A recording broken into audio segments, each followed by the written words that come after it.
contar. Quando eu decidi por fazer vestibular de direito, eu fazia cursinho pré-vestibular, né? E a época, assim, foi muito dramático, porque as faculdades públicas entraram de greve, então a gente não tinha data para quando os vestibulares iriam acontecer, e tudo demorou muito, até o vestibular das universidades particulares demoraram demais. Então a gente ficou assim naquele impasse, naquele sofrimento, e isso aproximava a gente, né, das pessoas. E muita gente me questionava que eu não estava tomando a decisão certa para a minha vida, porque eu não tinha o perfil de advogado. Advogado era muito mentiroso, advogado tinha que ter muita lábia, advogado isso, advogado aquilo. E eu não me enquadrava nisso, né? Diziam, um colega que sentava na frente chegou a falar para mim assim: você é muito boazinha, você não vai conseguir ser má, e para advogar você tem que ser muito ruim. E eu pensei, me senti amedrontada, sim, não vou negar, né? Mas a, aqui dentro de mim eu sabia que era isso mesmo, que era o meu chamado. E fiz o vestibular, entrei na faculdade, estudei durante todo o período, fiz estágio. Nunca pensei que eu iria me formar em direito para ser concursada, para fazer um concurso, nunca imaginei isso. Eu até já fiz alguns concursos na minha vida, mas nunca foi para minha vontade, foi mais para satisfazer a vontade do meu pai e da minha mãe, que são servidores públicos e queriam muito que eu seguisse essa vida, né? Essa carreira. E hoje, depois de mais de 20 anos desse vestibular, né, que estamos falando aqui, tá tudo muito bem resolvido, eles realmente reconhecem assim que o meu dom é esse mesmo, tomei a decisão certa, enfim, não é problema mais. Mas na época foi muito dramático, né? A insistência para concursos e tudo.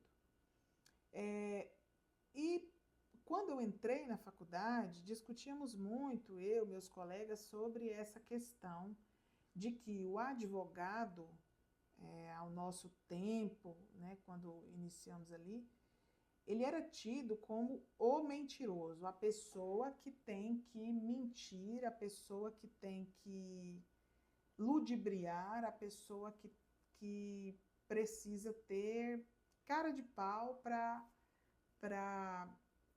não tremer na mentira, né? Digamos assim, sendo bem direta no que eu quero dizer.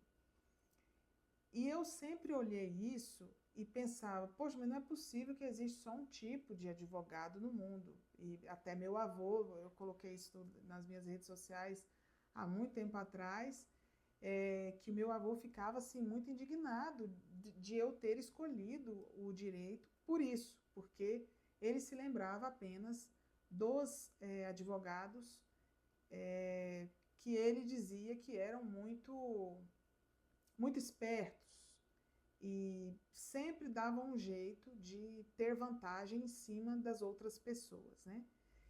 E aí foi então que eu fui conhecendo alguns professores, né, que tenho contato até hoje, né, Dr. Marcos César mesmo, vou dizer isso aqui até porque ele sabe muito bem da minha admiração, mas foi um dos professores que eu tive na faculdade que mais me fizeram confirmar a minha tese de que o advogado não precisa ser esse mentiroso. Ao contrário, ele pode ser técnico, ele pode ser respeitado pela sua índole, pela sua honestidade, pela sua temperança. E isso eu aprendi muito com eles, né?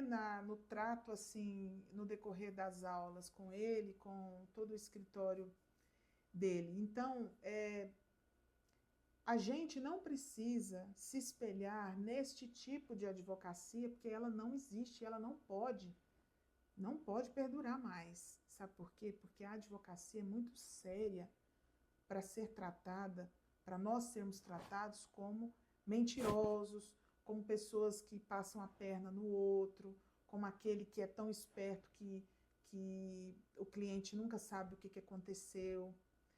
A nossa função perante a justiça é muito séria para que a gente continue mantendo esse tipo de imagem perante a sociedade.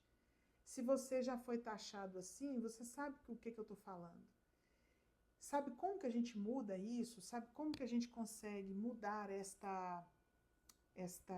este conceito que nos foi colocado por profissionais não tão bons? É dando o nosso melhor. É fazendo com que o nosso cliente tenha segurança daquilo que estamos fazendo, é sabendo explicar para o cliente sempre os questionamentos que ele tem, tendo a destreza, né, para explicar questões que sem o juridiquês, né, porque o nosso cliente ele não sabe dessas terminologias. E eu me lembro de muitas vezes os advogados, ao longo dessa minha carreira, dos advogados dizerem que a gente não pode rebaixar o nosso nível do português, né, do nosso português formal, para que as pessoas entendam. Ao contrário, isso nos rebaixa, isso nos diminui, né? E eu não concordo com isso. Eu penso que existem muitas formas da gente demonstrar grandeza, não no sentido de posse e bens, né? Mas grandezas mesmo de a alma, espírito, né? Sendo solícitos, de fato, e tendo grande responsabilidade com o nosso papel perante a justiça. Aquilo que nós falamos, e eu já ouvi muito isso nas câmaras, nas sessões de julgamento, né, dos tribunais que já fui, que a fala de um advogado, ela precisa ter valor. Uma coisa é a prova dos autos, a outra coisa são afirmações que o advogado traz. Por exemplo, um advogado que pede o adiamento da audiência ou da sessão de julgamento, considerando uma situação inesperada que o fez não poder participar. É comum que as sessões de julgamento suspendam mesmo e façam o adiamento deste julgamento ou das audiências, aguardando então que o advogado possa participar. E isso é feito em consideração à importância que o advogado tem nas causas. E isso prescinde de confirmação probatória. Você veja a importância, o peso que você tem, advogado, diante de um tribunal, diante de um juízo. É assim que você precisa se comportar, com todo esse respeito. Nós não vivemos sob uma hierarquia entre juiz, promotor e advogado. Isso também já é muito dito, né, nas faculdades. Mas na prática isso acontece muito pouco. Sabe por quê? Porque nós não nos colocamos dessa forma. Às vezes a gente se envolve e mergulha em tantos equívocos e erros que deixa, por exemplo, de estudar satisfatoriamente o processo antes de conversar com o juiz, antes de conversar com o desembargador. Eu sei que também já passei por isso e é natural que a gente tenha dificuldade, às vezes a gente fica nervoso, trava. Uma sustentação oral, então, é o que eu digo, né? Uma sustentação oral é difícil, é difícil. Mas hoje, veja bem, hoje existem muitos advogados fazendo sustentação oral. Eu participo sempre aqui das sessões das câmaras e verifico que a quantidade de advogados participando é enorme.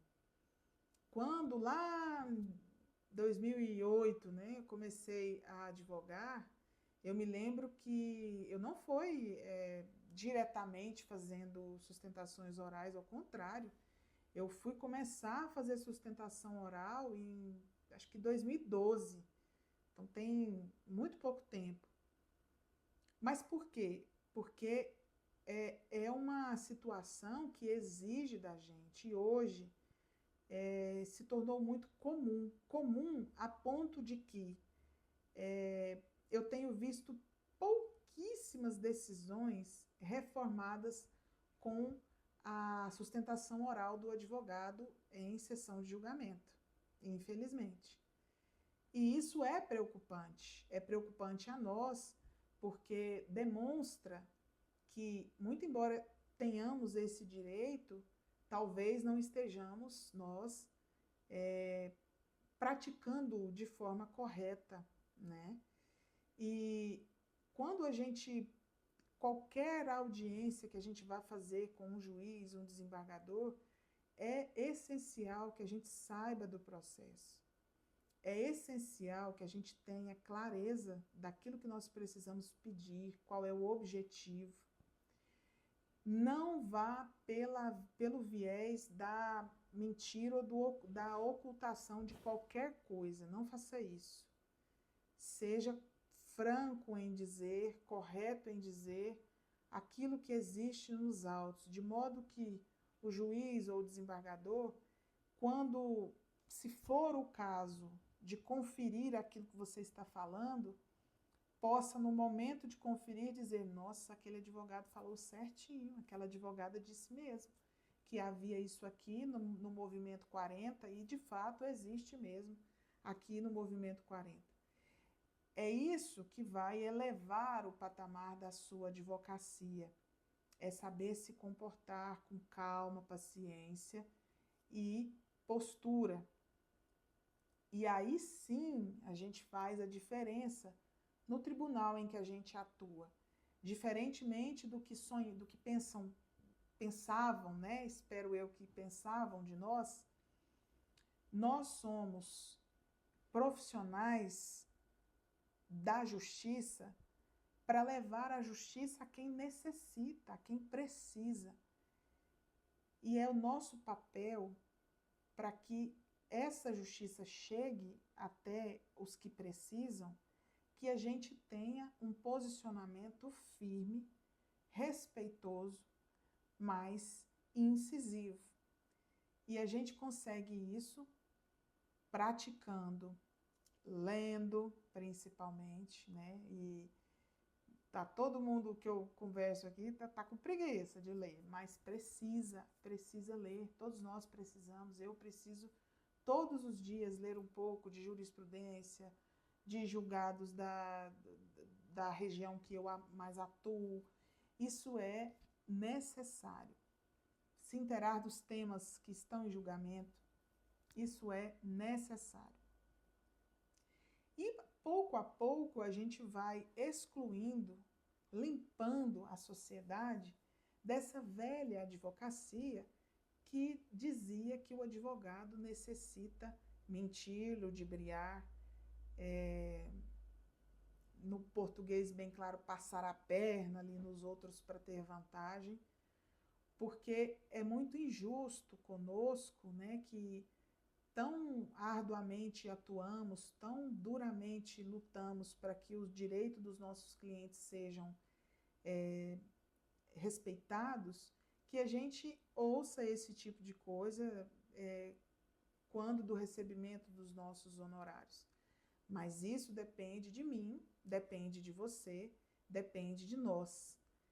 E o respeito com o seu colega é também uma forma de se demonstrar isso, né? Aqui, por exemplo, depois de tanto tempo aí nessa estrada, eu resolvi que não olho de jeito nenhum, não faço nenhum tipo de consulta, nem pego processo de cliente que traz de outro escritório. Não pego mais, nenhum. Pode ser qualquer a justificativa. Ah, mas o advogado me concedeu aqui o subestabelecimento. Olha, infelizmente eu não tenho, nossa política é não fazer essas ações. Ah, mas o meu advogado sumiu, o meu advogado isso, aquilo outro. Coloque-se no lugar dele. E eu faço isso já tem um tempo, né? E já é prática que nossa, é a nossa política mesmo. Se existe um advogado, nós não entramos de forma alguma. E, como eu estou dizendo, depende de nós, depende de mim, depende de você, que a gente faça com que a advocacia seja cada dia mais respeitada, seja mais forte. É com esse perfil que eu quero que você, que está começando na advocacia, cresça cada vez mais.